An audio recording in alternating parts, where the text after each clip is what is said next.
I Dissent. Ruth Bader Ginsburg makes her mark. Written by Levy. Illustrations by Elizabeth Baddeley.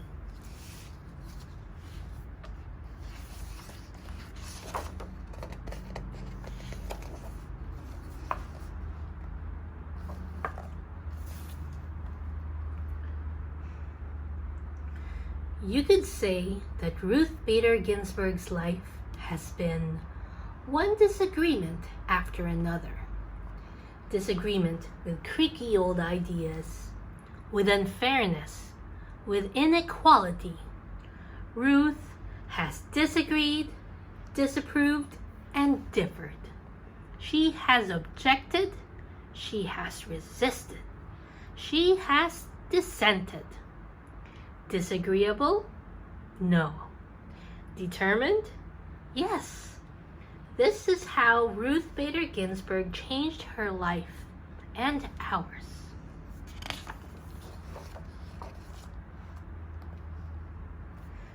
In 1940, Little Ruth's neighborhood was vibrant with immigrants. People from Italy, Ireland, England, Poland, and Germany. Jews from Russia, like Ruth's father, Nathan Bader. People from different cultures with different holidays, foods, and traditions. But in all these families in Brooklyn, New York, and in families everywhere, one thing was the same. Boys were expected to grow up, go out in the world, and do big things. Girls were expected to find husbands. Ruth's mother disagreed.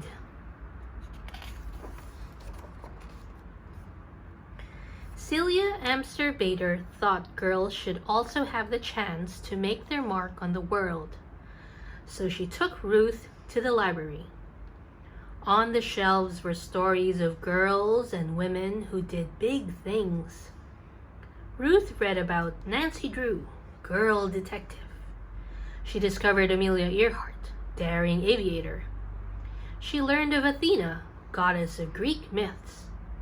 Here were independent girls and women taking charge. Ruth read her way into this world. Around her, the sweet scent of books blended with savory aromas from the Chinese restaurant downstairs. Delicious. A girl could be anything.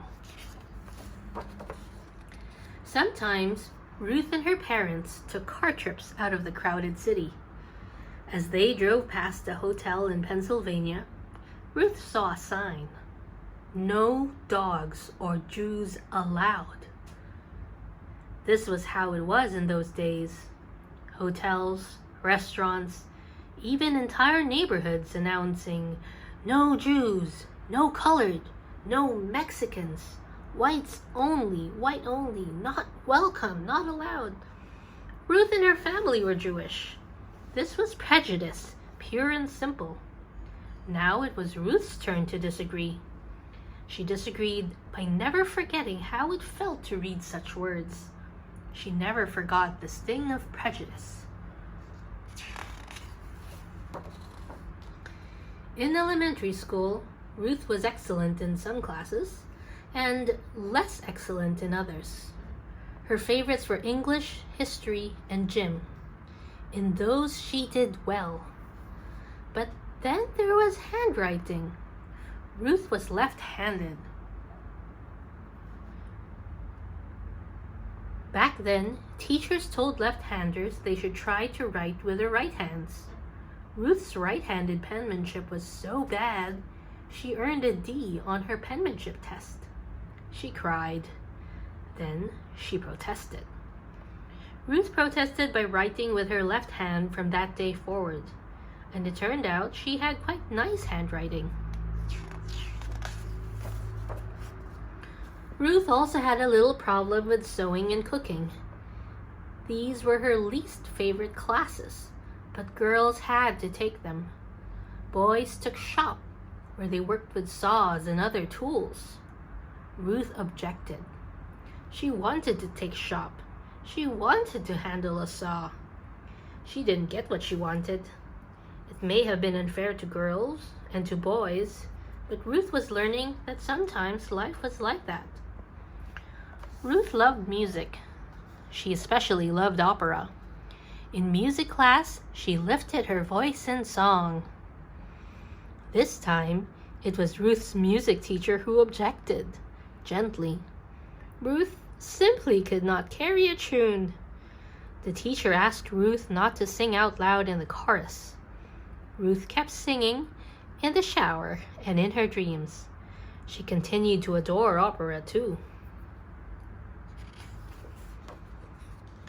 By the time Ruth was in high school, friends and teachers knew her as an outstanding student, baton twirler, cello player, and newspaper editor. As graduation approached, Ruth was chosen to make a speech at the ceremony, but she had been keeping a big secret. Her mother was terribly sick. The day before graduation, Celia Bader died. There was no agreeing with this.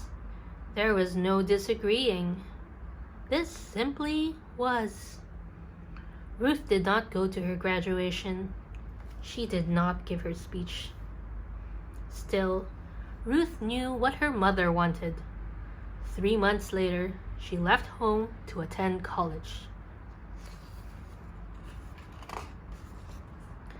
Not many girls went to college in the 1950s. Ruth made friends, but she also met girls who excluded Jews from their clubs. She met boys who thought girls should be looking for husbands. And then she met Martin Ginsburg. Marty was tall and funny. Ruth was small and serious. Marty could make her laugh. They fell in love and hatched a plan. After college, they would go to law school.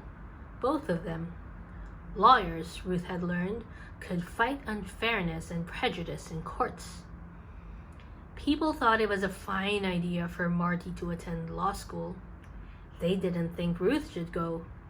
A lady lawyer? People disapproved.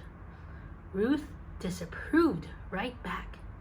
So did Marty. They got married. They went to law school. And they had a baby, Jane. Ruth's law school class had a total of 9 women and 500 men.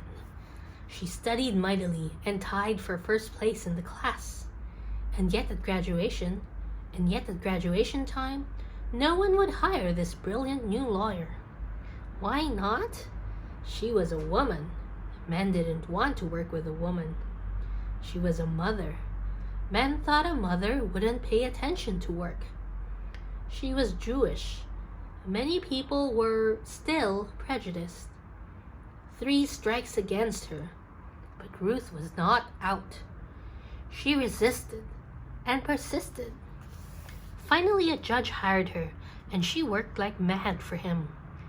After that, one law school hired her, and then another.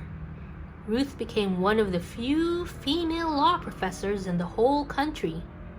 And she did it with a new baby at home, James. Ruth had disagreed and worked her way into being a lawyer and professor. But around her, other women were excluded from jobs. When they did get jobs, they earned less than men. They were kept out of important roles in courts and government. To make matters worse, the Supreme Court of the United States, the highest court in the land, approved all this.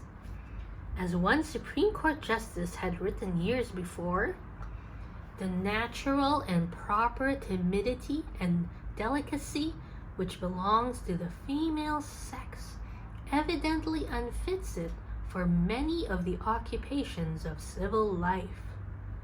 In other words, women and girls were too shy and weak to do big things in the world.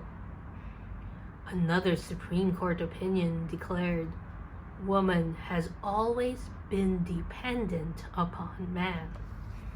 Ruth really disagreed with this. So Ruth went to court to fight for equal treatment of women. The most important cases went to the Supreme Court. The first time she appeared there, Ruth was so nervous she feared she might be sick.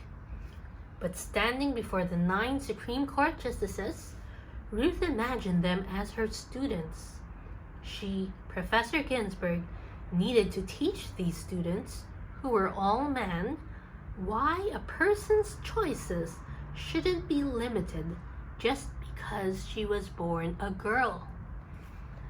Ruth wasn't only fighting for women.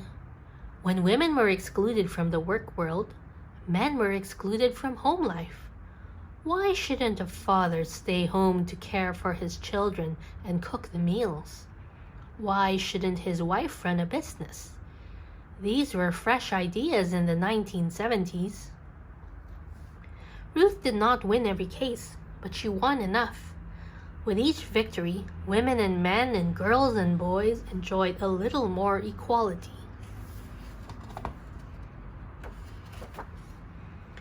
Sometimes Ruth and Marty's children received confused looks when they said that their mother argued cases in the Supreme Court and their father made the family's dinners. People found this strange. Ruth, Marty, Jane, and James did not concur. They kept on being the type of family they wanted to be. And dinners at the Ginsburg home were delicious. Marty was a successful lawyer, but also a marvelous chef who had mastered the art of French cooking. Ruth, her family knew, had mastered the art of burnt pot roast.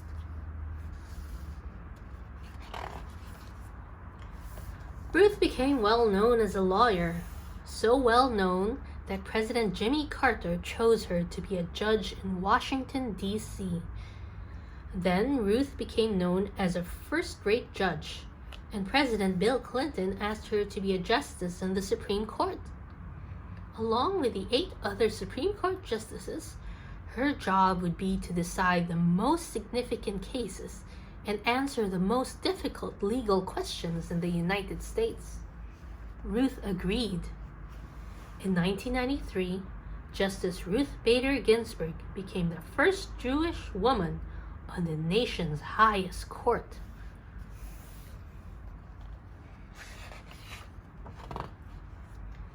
In each case, the Supreme Court considers, after hearing from lawyers who argue for each side, the 9 justices take a vote.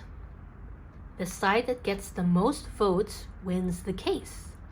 The justices who agree write an opinion to explain the court's ruling. When Justice Ginsburg votes with the winning side, she wears a special lace collar over her robe. But many times, when the Supreme Court announces the decision, Justice Ginsburg disagrees. "I dissent," she says, and she writes her own opinion explaining why. Plus, she wears a different collar just for dissenting. "I dissent," Justice Ginsburg said when the court wouldn't help women or African Americans or immigrants who had been treated unfairly at work. "I dissent" when the court rejected a law meant to protect the right of all citizens to vote, no matter their skin color. "I dissent" when the court said no to schools that offered African Americans a better chance to go to college. Justice Ginsburg can be very convincing. In one dissent, she explained why the court was wrong to rule against women workers who were fighting to get paid the same as men. Congress and the president agreed with her and passed a law to undo the court's ruling.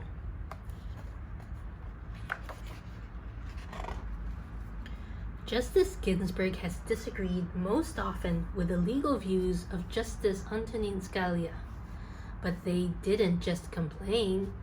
"I dissent," "No, I dissent."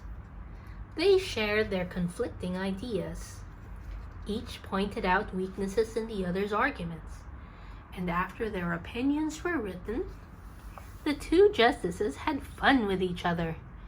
They didn't let disagreements about law get in the way of a long friendship. They are parasailing in France and riding on an elephant in India. Justice Ginsburg is now the oldest member of the Supreme Court. Some people have said she should quit because of her age. Justice Ginsburg begs to differ. She works as hard as ever. She exercises in the gym. She never misses a day in court. She attends the opera, gives speeches, and travels. Many have cheered Justice Ginsburg for her persistence and independence. They called her a rock star, a queen, a goddess, a hero. Of course, Ruth Bader Ginsburg isn't a rock star, a queen, or a goddess. But to many, she is a hero. She made change happen, and she changed minds. She cleared a path for people to follow in her footsteps. Girls in college, women in law school, and everyone who wants to be treated without prejudice. Her voice may not carry a tune, but it sings out for equality.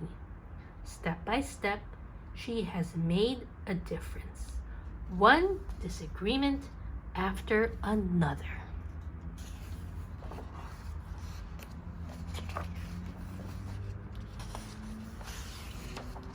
The end. Fight for the thing that you care about, but do it in a way that will lead others to join you. Supreme Court Justice Ruth Bader Ginsburg.